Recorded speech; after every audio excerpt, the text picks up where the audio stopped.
ताहम खबर है, अदालत से कल लिया पासपोर्ट। मरियम नवाज आज पहुंच गई एयरपोर्ट। लीग की नायब सदर मरियम नवाज अलामा इकबाल एयरपोर्ट पहुंच गई हैं। मरियम नवाज एयरलाइन की परवाज से लंदन के लिए उड़ान भरेंगी।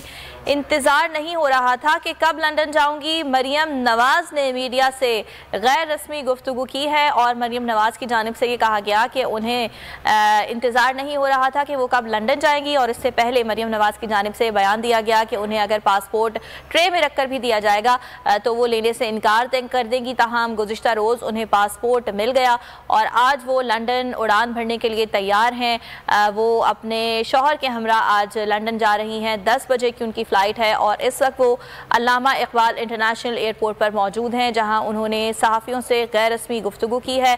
और इस दौरान उनका ये कहना था कि उन्हें इंतज़ार नहीं हो रहा था कि वो कब लंदन जाएंगी। मरियम नवाज 6 नवंबर को लंदन से वापस पाकिस्तान आएंगी, ऐसा भी बताया जा रहा है।